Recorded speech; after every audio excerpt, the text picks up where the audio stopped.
Good morning everyone. Now today we will discuss about kingdom Monera and Protista on a question solving session. Question solving session में आज हम लोग सिर्फ Monera और protista की बात करेंगे। इसके कुछ कॉम्प्लेक्स क्वेश्चंस के बारे में जानेंगे, कैसे क्वेश्चंस को सॉल्व करते हैं, क्या आइडियाज होते हैं, कैसे क्वेश्चन को अंडरस्टैंड करना है।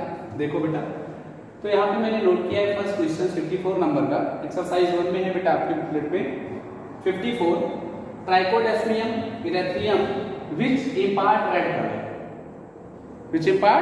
Red colour to sea water of Red Sea में जो रेड कलर इम्पार्ट होता है वो due to presence of Trichodesmium erythraeum. Red Sea is a, क्या है वो? ट्राइकोडेस्मियम क्या है? So here cyanobacteria, green alga, diatoms and red corals. देखो बेटा, तो बच्चे यहाँ पे क्या कंफ्यूज होते हैं कि ये जो रेड एल्गा है या रेड कोरल है ये रेड कलर का है।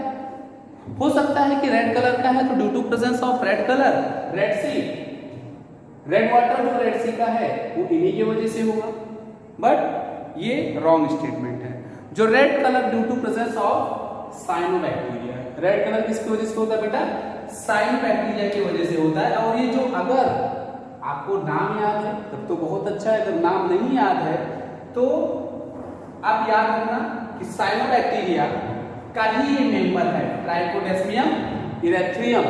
इरेथ्रियम एक नाम लिखा है इरेथ्रियम। इरेथ्रियम का मतलब क्या? इरेथ्रो, और इरेथ्रोसाइट्स क्या होते हैं बेटा? हमारे रेड सेल्स होते हैं जो ब्लड में, जैसे रेड कलर। तो साइनोबैक्टीरिया इसको हम लोग बोलते हैं ब्लू ग्रीन एल्गी। क्या बोलते हैं? Blue green alga. मींस ऐसा एल्गा जो ब्लू ग्रीन कलर का होता है। लेकिन आप लोग एक बात समझ लो कि जो बैक्टीरिया साइनोबैक्टीरिया है is a not A only blue green algae, is A red colour and blue green colour, दो कलर के होते हैं। तो फर्स्ट इज जो साइनोबैक्टीरिया है ये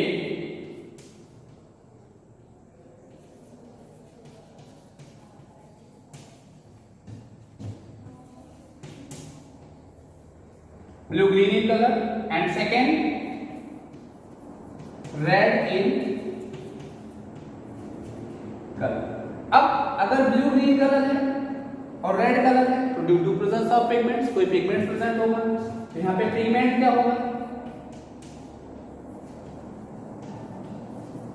पिगमेंट्स होगा बेटा। साइनोबैक्टीरिया है तो हम क्या लिखेंगे? सी रेड ब्लू कलर तो सी फाइकोसाइनिन।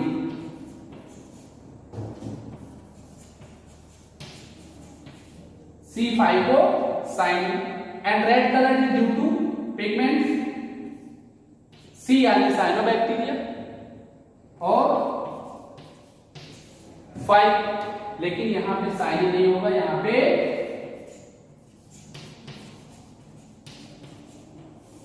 सी फाइकोइरेथ्रियम। तो यहां पे जो ये ट्राइकोडेस्मियम इरेथ्रियम है is a member of red algae. Because क्या है बेटा? ब्लू ग्रीन एल्गे हैं लेकिन ये रेड कलर का होता है। कैसा होता है बेटा? रेड कलर का होता है and found in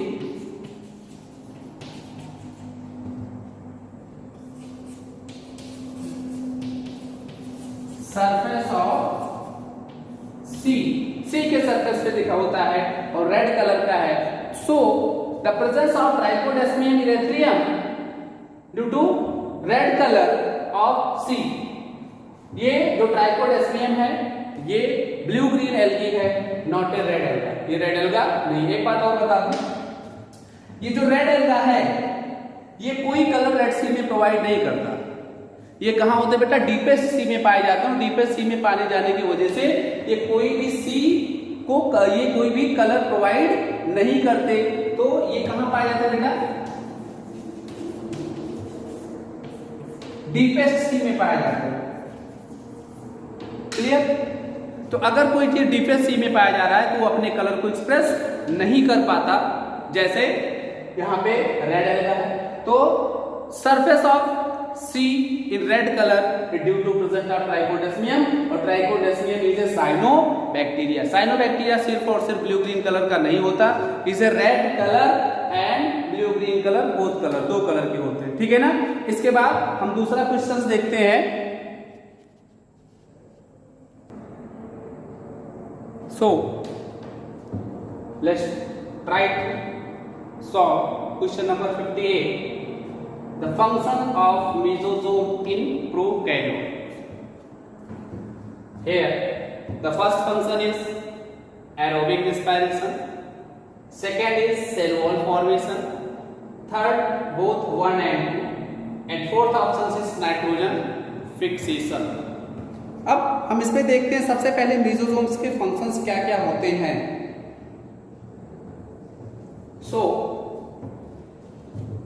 the function of mesosome, first,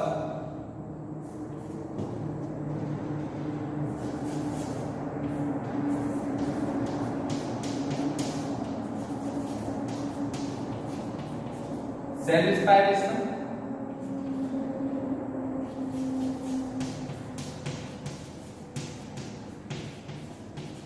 cell division,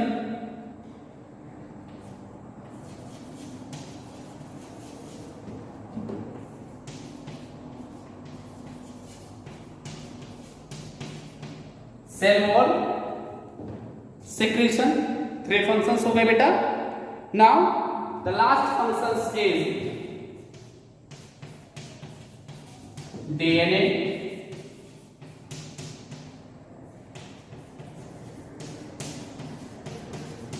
replication, cell respiration, cell division, cell wall formation and DNA replication are all functions of mesosome. Clear?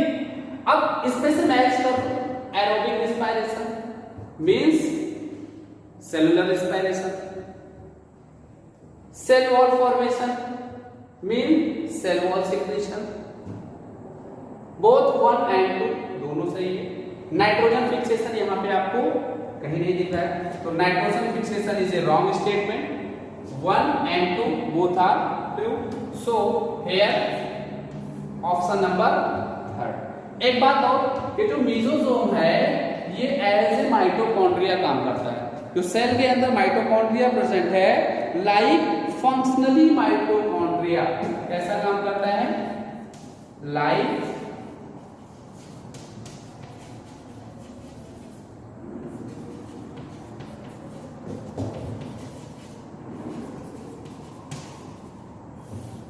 Clear. तो यहां पे आपका क्लियर हो गया option number 2nd। Now question number 55, archaebacterial cell lack, archaebacterial cell lack peptidoglycan, DNA, ribosome, branched chain lipid. समझो, हम सबको पता है कि आर्कियोबैक्टीरिया क्या है, इज ए बैक्टीरिया, क्या है,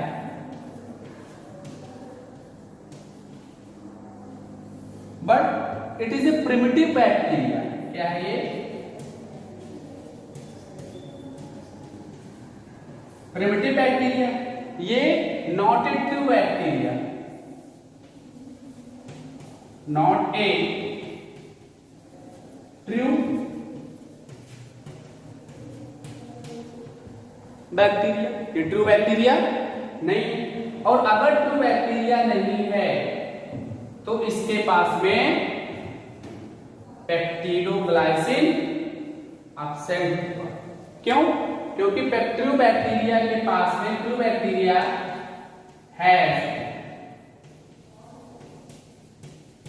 पेप्टिडोग्लाइसिन इन देयर सेल वॉल। जो ट्रू बैक्टीरिया होती है उसकी सेल वॉल पेप्टिडोग्लाइसिन से बनती है, but archaebacteria is a primitive bacteria and ancient bacteria, they can not bear peptidoglycan on their cell wall. अब क्वेश्चन ये आता है तो इसकी सेल वॉल होती किससे? चलो, तो पेप्टिडोग्लाइसिन बेटा इसमें लैग ये ऑप्शन सही है फर्स्ट। क्यों? क्योंकि पेप्टिडोग्लाइसिन बैक्टीरिया सेल वॉल में तो पाया जाता है, but it is presence is only true bacteria, यानी यू बैक्टीरिया में पाया जाता है, नॉट ए आर्क्यू बैक्टीरिया। आर्क्यू बैक्टीरिया की जो सेल वॉल होती है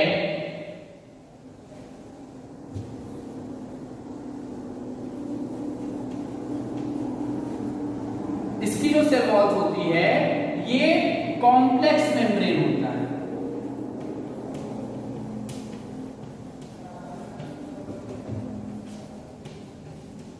और किससे बनता है बेटा ये? कॉम्प्लेक्स पॉलीसेकेराइड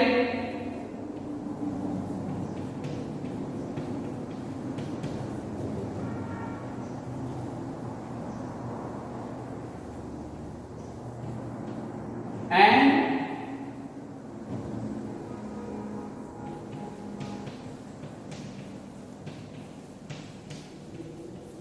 पॉलीपेप्टाइड से बनता है। फिर डीएनए प्रेजेंट होगा, डीएनए प्रेजेंट होगा, राइबोसोम भी प्रेजेंट होगा, और ब्रांचेड चेन लिपिड जो ये कॉम्प्लिसिटी प्रोवाइड करते हैं, जिसकी मेम्ब्रेन को कॉम्प्लिसिटी प्रोवाइड करते हैं, that is branched chain lipid. एक बात और, यूकैरियोट्स में ये यू बैक्टीरिया में पाया जाता है unit membrane, but here found in branched chain lipid पाया जाता है। यहां पे यूनिट मेम्ब्रेन मॉडल नहीं होता। So archaebacteria cell lack peptidoglycan. Clear? Now come to second, now start. So question number 56, most common method of reproduction in prokaryotes. Prokaryotes में most common method of reproduction क्या है? Option दिया है इसमें, budding, binary fission, transduction and conjugation. एक बात मैं आपको बता दूं कि कोई भी प्रोकैरियोट्स हो, मोस्ट ऑफ रिप्रोडक्शन वहां पे एसेक्सुअल मोड में होता है। कैसा होता है बेटा? एसेक्सुअल मोड ऑफ रिप्रोडक्शन होता है, और एसेक्सुअल में भी वेजिटेटिव टाइप का मोस्ट ऑफ द होता है। तो अब वेजिटेटिव टाइप ऑफ रिप्रोडक्शन किसमें? प्रोकैरियोट में।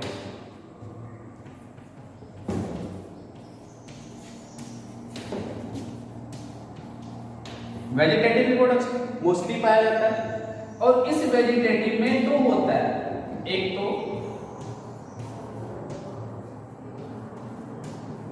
वाई फिजन और दूसरा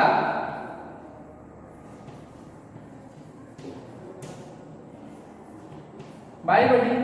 तो यहां पे बाई fission all single cell prokaryote,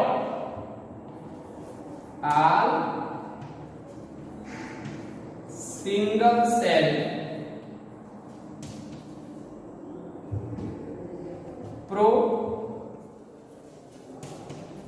कैरियोट। इसमें सबसे ज्यादा क्या पाया जाता है बेटा? बाइनरी, ये बाई फिजन।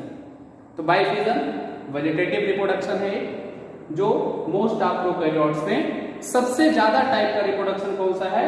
बाइनरी, ये बाई फिजन जो वेजिटेटिव का पार्ट है। ऑप्शन क्या दिया था यहाँ पे?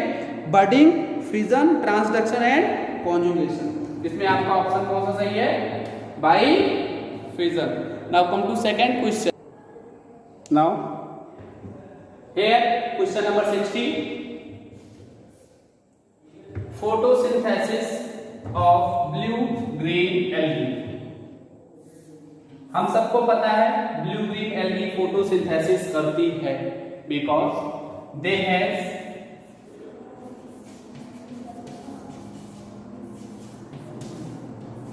Green colour pigment. और कौन सा बेटा? Chlorophyll A.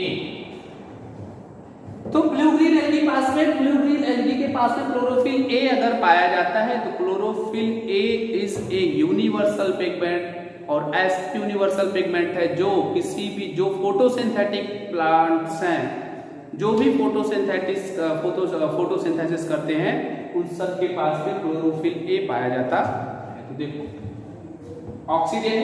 अब पूछा क्या, photosynthesis of blue green algae कैसा है, जो ब्लू ग्रीन एल्गी फोटोसिंथेसिस करती है वो कैसी है, ऑक्सीजनिक, मतलब ऑक्सीजन इवॉल्व करेगी, नॉन ऑक्सीजनिक मतलब ऑक्सीजन नहीं इवॉल्व करेगी।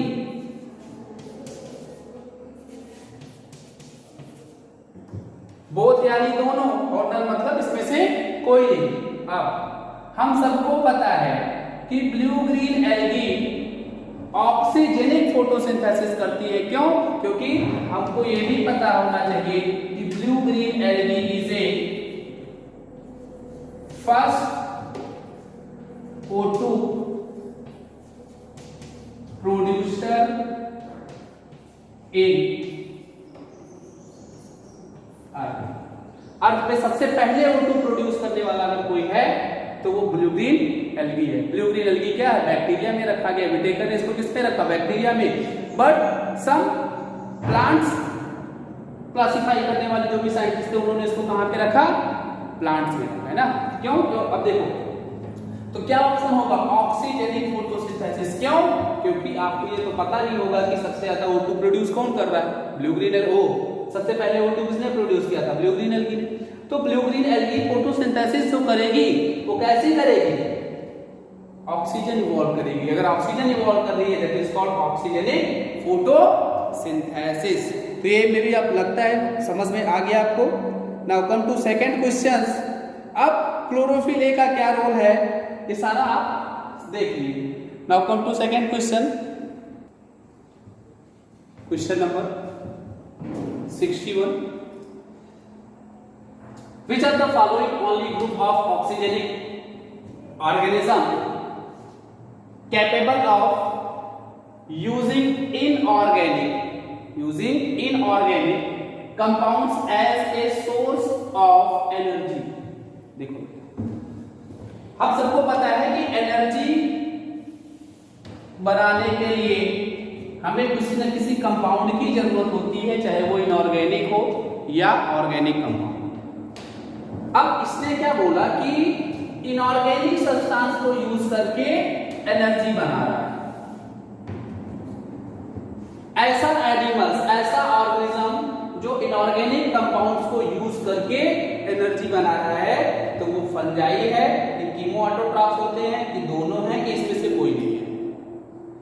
मींस हमें ऐसे ऑर्गेनिज्म को बताना है जो इनऑर्गेनिक सब्सटेंस को यूज करके फूड बनाते हो, तो कौन है। अगर हम फंजाई देखें, सबसे पहले फंजाई क्या है, सैप्रोफाइट्स होते हैं, डेड एंड डीके मटेरियल पे ग्रो करते हैं। और डेड और डीके मटेरियल्स किससे बने होते हैं, उसके ऑर्गेनिक सब्सटेंस को यूज करता है। क्या यूज करता है, ऑर्गेनिक सब्सटेंस को यूज करता है। तो ये तो नहीं हो सकता, तो फंजाई ऑप्शन गलत है। कीमो ऑटोट्रॉफ्स, कीमो का मतलब हो गया केमिकल,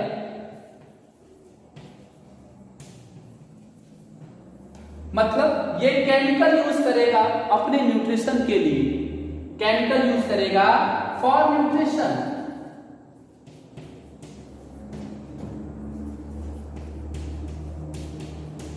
और वो केमिकल कैसा होगा,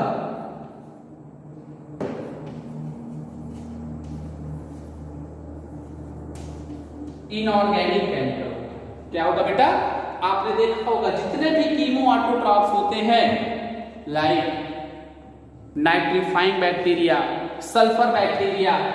अगर हम नाइट्रीफाइंग बैक्टीरिया की बात करें तो वो NH3 को कन्वर्ट कर देता है किसमें, NH3 get converted into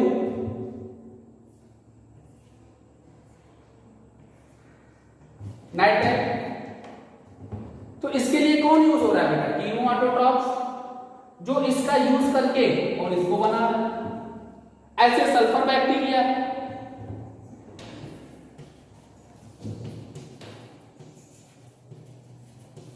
तो sulphur bacteria, nitrifying bacteria both are chemoautotrophs because they can use chemicals for their nutrition, वो अपने न्यूट्रिशन के लिए केमिकल का इस्तेमाल करते हैं, that is inorganic substance. Clear? तो ये क्वेश्चन आपका हो गया। Now come to second question, आपका आता है question number 62। Question number 62, link between prokaryote and multicellular eukaryote.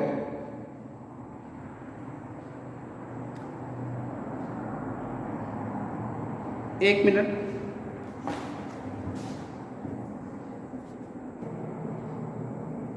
देखो बेटा, क्वेश्चन नंबर 61 ये तो हो गया। 62, link between prokaryote and multicellular eukaryote. हमें प्रोकैरियोटिक और मल्टी सेलुलर यूकैरियोटिक के बीच की लिंक बताना है। तो प्रोकैरियोट सारे क्या हैं? सिंगल सेल हैं। मल्टी सेलुलर यूकैरियोट्स और उसके बीच में आता है बेटा सिंगल सेल यूकैरियोट। कौन आते हैं? Single cell eukaryote. तो ऑप्शन दिया cyanobacteria, Protista, fungi and plant. तो साइनोबैक्टीरिया सिंगल सेल का होता है, फंजाई मल्टी सेलुलर है, एक एक्सेप्शन है yeast. Protista is a single cell eukaryotes, single cell eukaryotes. तो आपका क्या आएगा बेटा? Option Protista. Now come to question number 63, which structure of prokaryotes is analogous to lysosome. देखो बेटा, समझो इसे, प्रोकैरियोट्स का कौन सा ऐसा स्ट्रक्चर है, प्रोकैरियोट्स का कौन सा ऐसा स्ट्रक्चर है जो एनालॉगस ऑफ लाइसोसोम, लाइसोसोम का जो काम है वही काम करता है। बस स्ट्रक्चर क्या है? सिमिलर है, लेकिन फंक्शन क्या है बेटा? सेम है। As a mesosome, genophore, periplasmic space and perinuclear space. तो समझ लो इसको पहले।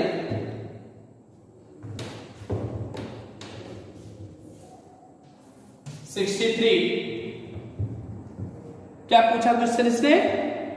क्वेश्चन पूछा है एनालॉगस,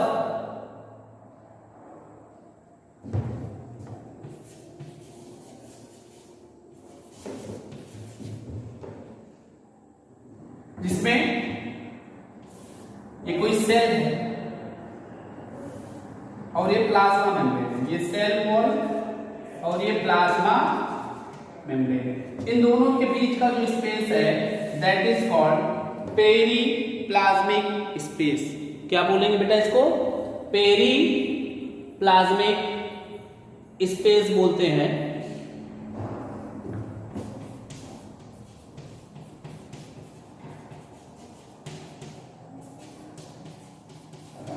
अब ये जो पेरी प्लाज्मिक स्पेस है इसका काम होता है इस सेल के अंदर जो भी सब्सटेंस प्रेजेंट हो, जब ये डेथ हो जाएगी, ये फंक्शनल ना रहे, देन आफ्टर ये यहां आ जाएंगे और इसको यहां पे क्या हो जाएगा? ये डाइजेस्ट हो जाएगा। क्या हो जाएगा? डाइजेस्ट हो जाएगा। ठीक है ना? ऐसे ही जो लाइसोसोम है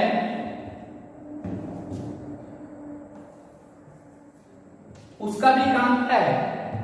जो डेथ या अनवांटेड पार्टिकल्स होते हैं सेल के अंदर, वो सारे क्या करते हैं? वो लाइसोसोम को क्या करेगा? डाइजेस्ट कर देगा। तो इनएक्टिव पार्टिकल्स या इनएक्टिव ऑर्गेनेल्स जो होते हैं उन सबको लाइसोसोम क्या करता है? डाइजेस्ट करता है। तो लाइसोसोम और ये पेरीप्लाज्मिक स्पेस दोनों स्ट्रक्चर तो सेम नहीं है, लेकिन फंक्शन दोनों का क्या है? सेम है। तो एनालॉगस ऑफ लाइसोसोम, यहां पे आपका मीजोसोम का फंक्शन आपने अभी देखा ही था, जीनोफोर एंड पेरीप्लाज्मिक स्पेस। तो किसका है? कौन सा ऑप्शन आएगा बेटा? Periplasmic space. Question number 3। Now come two questions 64। Which of the following perform respiration with the help of plasma membrane? देखो बेटा, प्लाज्मा मेम्ब्रेन से कौन रिस्पायरेशन करेगा? Bacteria, algae, fungi, all of the above. All of the above मैंने अभी आपको बताया। कौन सा क्वेश्चन है ये? Question number 64। Question number 64। तो यहां पे पूछता है प्लाज्मा मेम्ब्रेन से, मतलब प्लाज्मा मेम्ब्रेन से। तो देखो आपने ऐसे स्ट्रक्चर देखा होगा, देखिए मेसोसोम और ये है बैक्टीरिया। मेसोसोम में जो बैक्टीरिया है, इसका मैंने 4 फंक्शन अभी आपको बताया था। रिस्पायरेशन यानी सेलुलर रिस्पायरेशन, और वो रिस्पायरेशन किससे कर रहा है? इसी मेम्ब्रेन से कर रहा है। किससे कर रहा है? मेम्ब्रेन। और यही मेम्ब्रेन क्या बना रही है? मेसोसोम फॉर्म कर रही है। तो membrane he inverted structure of plasma membrane is form mesosome, और यही मेसोसोम फंक्शनल है, जो रिस्पायरेशन का भी काम करता है, डीएनए रेप्लिकेशन का भी काम करता है। 4 फंक्शन मैंने बताया। तो इसमें से जो ऑप्शन दिया है बैक्टीरिया, क्या दिया है? Bacteria, algae, fungi. बैक्टीरिया है जो सेलुलर के प्लाज्मा मेम्ब्रेन से रिस्पायरेशन करता है, एल्गी और फंजाई नहीं करते प्लाज्मा मेम्ब्रेन। ठीक है ना? Now come to second question. इसमें दूसरा क्वेश्चन दिया है बेटा, richest source of bacteria. Bacteria सबसे ज्यादा कहां पाया जाता है? एयर में, सॉइल में, वाटर में, मिल्क में। मैंने आपको बताया भी था बैक्टीरिया यूनिवर्सल होता है, हर जगह पाया जाता है, लेकिन सबसे ज्यादा वो बेटा सॉइल में पाया जाता है। कहां पे? सॉइल में पाया जाता है। Now come to question number 66। The most primitive monerans are. Monera, monera, monera में कौन रखे गए हैं बेटा? Archaebacteria, cyanobacteria and eubacteria. तो आर्कियोबैक्टीरिया सबसे पहले है, जो सबसे प्रिमिटिव होगा। तो ये क्या बताओगे यहाँ पे? ऑप्शन क्या आएगा आपका? इसमें ऑप्शन आएगा द मोस्ट प्रिमिटिव, मतलब आर्कियोबैक्टीरिया। मैंने अभी आपको बताया कि सबसे प्रिमिटिव है, सबसे एंशिएंट बैक्टीरिया है। इसकी मोस्ट ऑफ द लिविंग, ये लिविंग फॉसिल्स में भी बोला जाता है, इसको लिविंग फॉसिल्स भी कहते हैं। ठीक है? तो इसमें आर्कियोबैक्टीरिया आएगा। Eubacteria, cyanobacteria and filamentous bacteria नहीं है। Archaebacteria is a most primitive bacteria. Now question number 67। Organism which obtain energy by the oxidation of reduced organic compound are called. Simple सा अभी मैंने आपको बताया था, एनारोबिक बैक्टीरिया। देखो, organism which obtain energy by oxidation of reduced inorganic compounds, जो inorganic compounds को use करे, दैट इज कीमोऑटोट्रोपस, जो भी आपको मैंने इससे पहले बताया है। तो यहाँ पे बहुत डिटेल बताने की जरूरत नहीं है। एक बात मैं आपको बता दूं, क्वेश्चन नंबर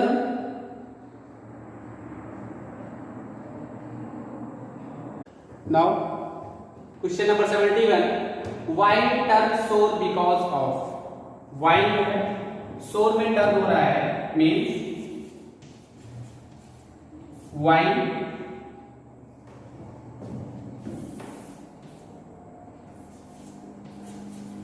सोर में टर्न हो रहा है। वाइन क्या है? एल्कोहल। सोर क्या है? एसिड। तो अल्कोहल एसिड में कब प्रेजेंट होगा? जब बीच में कोई मीडिएटर होगा, और दैट मीडिएटर इज बैक्टीरिया। तो कौन मीडिएटर? कौन बेटा? बैक्टीरिया है। Now which bacteria are used? देखो, जब देखते हैं कौन सी बैक्टीरिया। एसिटो बैक्टर,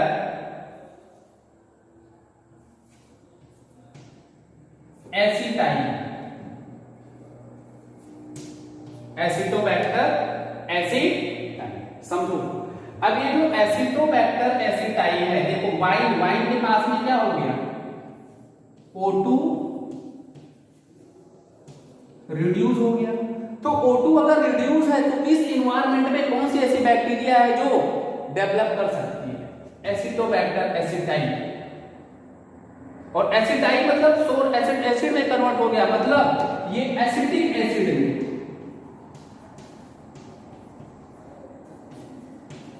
एसिटिक एसिड में कन्वर्ट हो गया, मतलब एसिटिक एसिड का जो परसेंटेज है, percentage of acetic acid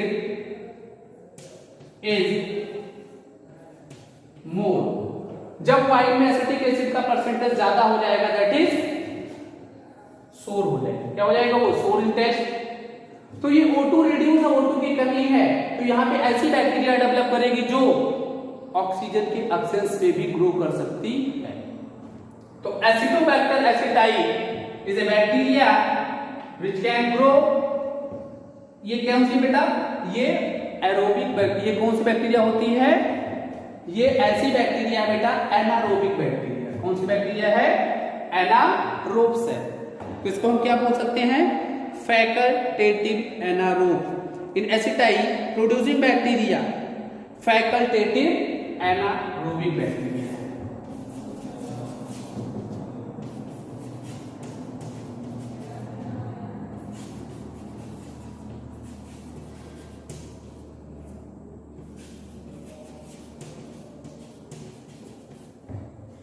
facultative anaerobic bacteria, ठीक है ना। देखो तो ये एब्सेंस ऑफ ऑक्सीजन में भी अपने आप को सस्टेन कर सकती हैं और इसी के वजह से ये जो वाइन है इस सोर में कन्वर्ट हो जाता है।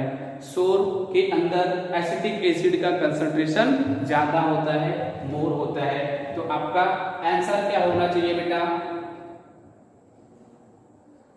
एरोबिक, एनारोबिक या exposure of light. Question number 71 जरा देखो, जरा क्वेश्चन नंबर 71 में आपका होगा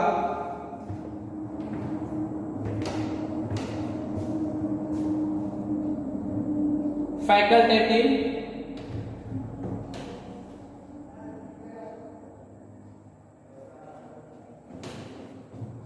एरोबिक, एनारोबिक। मैंने आपको बताया कि एरोबिक होते हैं, कैसे होते हैं? एरोबिक होते हैं। तो ये फैकल्टेटिव एनारोब्स है। फैकल्टेटिव एनारोब है मतलब कंप्लीट एनारोब नहीं है, फैकल्टेटिव एनारोब है। मतलब ये ऑक्सीजन यूज कर रहे थे, लेकिन अगर ऑक्सीजन अब्सेंस है तब भी ये न्यूट्रिशन कर सकते हैं। तो इस ग्रुप को कहां रखोगे? एरोबिक में या एनारोबिक में? तो एनारोबिक तो क्या है? कंप्लीटली ऑक्सीजन के प्रेजेंस में, लेकिन ये तो ऑक्सीजन के प्रेजेंस में ही करता है। लेकिन अगर ऑक्सीजन अब्सेंस है ये वैसे ही कार्य कर सकता है। तो इसको हम किसमें रखेंगे?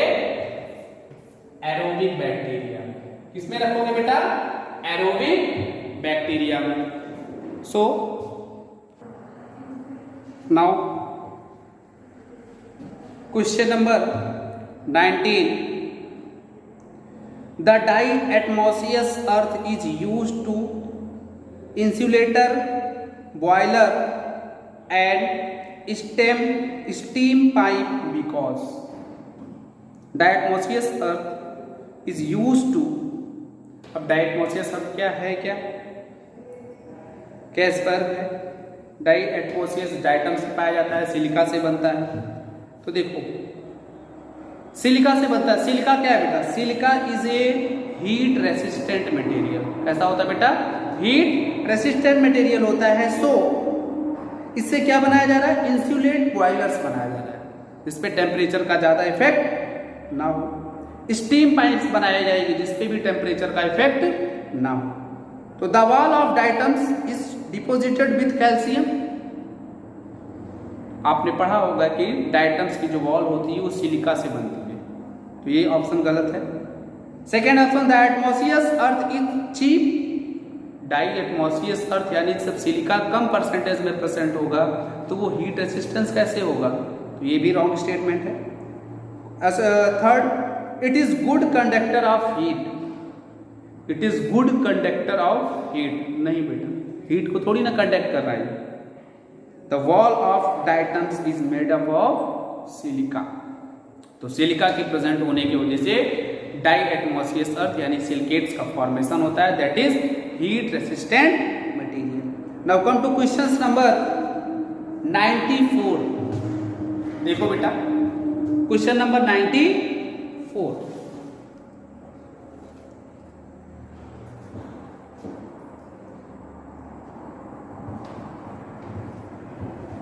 Taxonomically, the most conventional group, the most conventional group, dinoflagellates, diatoms,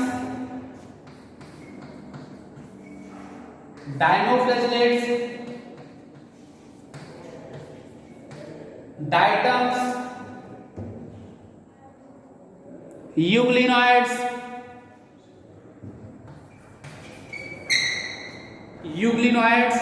और now prokaryote,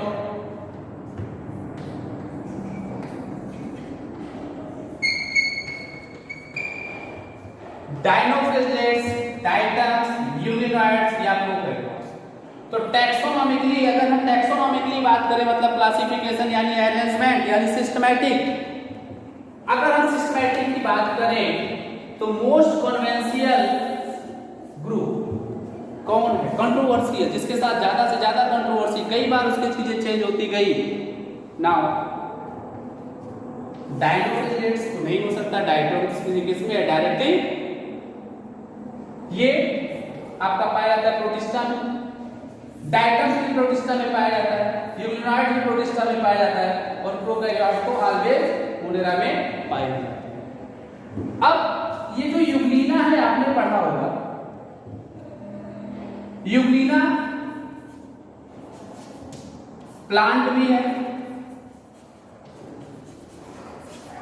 एनिमल भी है। क्यों? क्योंकि इसके पास में फोटो सिंथेसिस भी करता है, तो ड्यू टू फोटोसिंथेसिस कर रहा है, ऑटोट्रॉप्स है, उसको किसमें रख दिया गया, प्लांट में रख दिया गया। तो सम साइंटिस्ट जो एंशिएंट साइंटिस्ट थे, जो पहले के साइंटिस्ट थे, उन्होंने इसको किसमें रख दिया, प्लांट में रख दिया। क्यों? क्योंकि ये फोटोसिंथेसिस करता है। लेकिन इसके पास में सेल वॉल एब्सेंट थी, तो इन्हें अब जो मॉडर्न क्लासिफिकेशन दिया गया, जो अब क्लासिफिकेशन दिया गया, उसमें सेल वॉल के बेस पे प्लांट और एनिमल को क्लासिफाई किया गया। प्लांट और एनिमल को किस बेस पे क्लासिफाई किया गया, प्लांट सेल वॉल के बेस पे। तो फिर इसको उठा करके कहां रख दिया गया, एनिमल पे रख दिया गया। क्यों? क्योंकि सेल वॉल क्या है,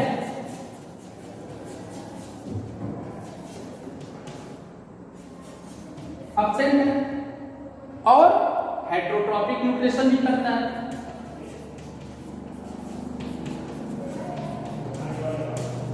हेटेरोट्रॉपिक न्यूक्लिएशन करता है लाइक एनिमल्स। तो सबसे ज्यादा कंट्रोवर्सी अगर किसी के पास थी तो वो यूग्लिना में है। किसमें बेटा, यूग्लिना में। ठीक है ना? क्यों? क्योंकि यूग्लिना एनिमल के जैसा भी बिहेव करता है और प्लांट के जैसा भी बिहेव करता है। ठीक है ना?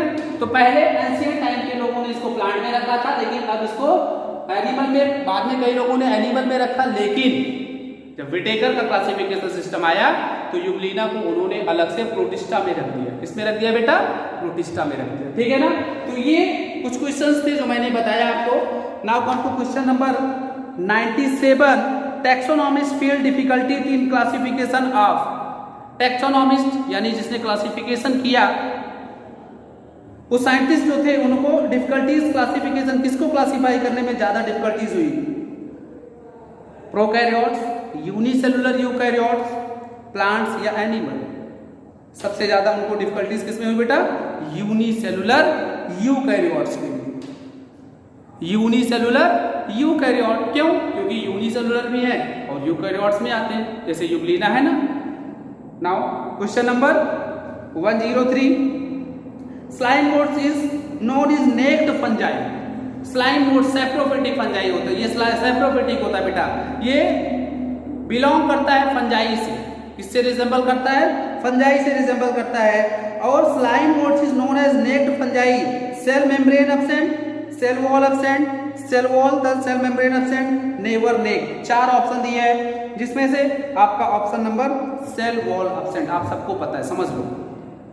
स्लाइम मोड्स को हम फाल्स फंजाई नहीं बोलते। और फाल्स फंजाई क्यों बोलते हैं? क्योंकि फंजाई के पास में सेल वॉल होती है, काइटिन की होती है, लेकिन इसके पास में सेल वॉल एब्सेंट होती है, इसलिए इसको फाल्स फंजाई बोला जाता है। और बाकी सैप्रोफिटिक होता है, इसीलिए इसको फंगल बोलते हैं। ठीक है ना, तो इसमें सेल वॉल एब्सेंट होती है। Now come to question number 108, 108 पे देखो, protist should be better term as, protist should be better,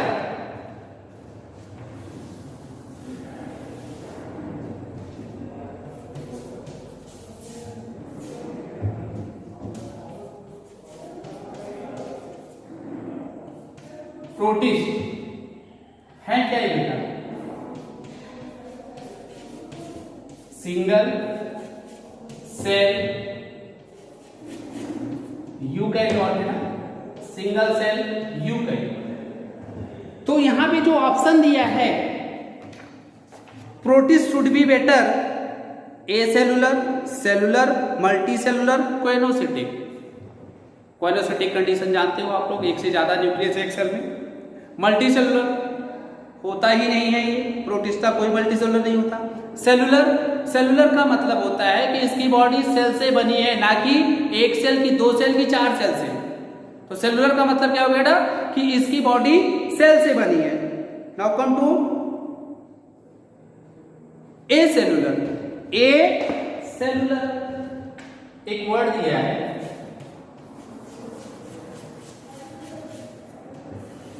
देखो ए सेलुलर का मतलब हो गया वन और सेलुलर का मतलब सेल, यानी इसकी बॉडी एक सेल से बनती, तो ए सेलुलर का मतलब हो गया वन सेल।